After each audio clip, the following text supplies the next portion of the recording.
Le froid et la neige reviennent en force cette semaine. On va y revenir dans un instant avec Dominique Chibli. L'hiver est rigoureux un peu partout en Europe. À Bruxelles, par exemple, un patron d'hôtel fait assaut de générosité. Il offre aux SDF les chambres libres. Isabelle Horry. En plein cœur du quartier touristique de Bruxelles, un hôtel 3 étoiles, des chambres à 150 €. Mais derrière la façade, un havre pour les sans domicile fixe quand il fait froid dehors. Chaque soir, ici on loge et on nourrit gratuitement une 60aine de personnes sans que les autres payants n'en sachent rien. Quand ils prennent une douche, ils sont propres. Et alors ils circulent parmi ceux qui payent, on ne voit pas de différence. Et vraiment ce bien-là, c'est comme petit déjeuner, ils sont tous ensemble. Il y a personne, il y a un monsieur qui paye, à côté qui ne paye pas, mais ils sont tous les mêmes, ils ont la tête, ils ont les mains, vous savez, il n'y a rien, et je trouve ça fabuleux. Depuis quelques jours, Émile et Elena bénéficient de la générosité du patron. Ils sont roumains, sans travail. Ils retrouvent avec bonheur un peu de confort et de dignité, même s'ils savent bien qu'ils ne sont pas des touristes.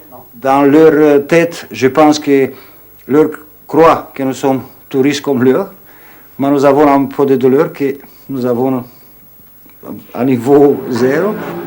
Chaque soir, à 19 h, c'est le repas en commun.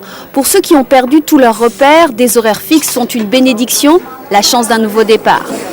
Il m'a fallu une semaine pour me faire à l'idée que j'avais un lit, que j'avais une chambre, Il m'a fallu une semaine pour me rendre compte que j'étais plus à la rue, quoi. Mais comment le patron arrive-t-il à financer tout ça? Pour les chambres, c'est simple, c'est la période creuse, elle serait vide de toute façon. Et pour les repas? Ça coûte 1,50 €. C'est quoi 1,50 € pour une vie? Au même moment, des clients, au sens strict du terme, se préparent à passer la nuit à l'hôtel, sans se douter de rien. Nous mettons certains au courant.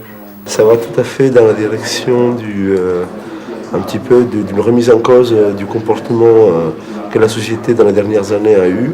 Et là maintenant je vois, c'est pas un hasard aussi que sur tous les étages il y a Yes Weekend. Dans quelques jours, l'hôtel reprendra un rythme plus banal avec la fin de la trêve hivernale. Les chambres seront louées, sauf quelques-unes. Le patron a décidé de garder les familles avec des enfants. Solar Impulse prend ses quartiers dans sa base de Payerne. Le montage de l'aile de 64 mètres d'envergure a été réalisé avec succès dans le hangar situé à proximité. L'équipe de Bertrand Piccard se prépare pour la suite des essais. La Suisse doit inaugurer cette année le plus long tunnel ferroviaire du monde. Le Gotthard devrait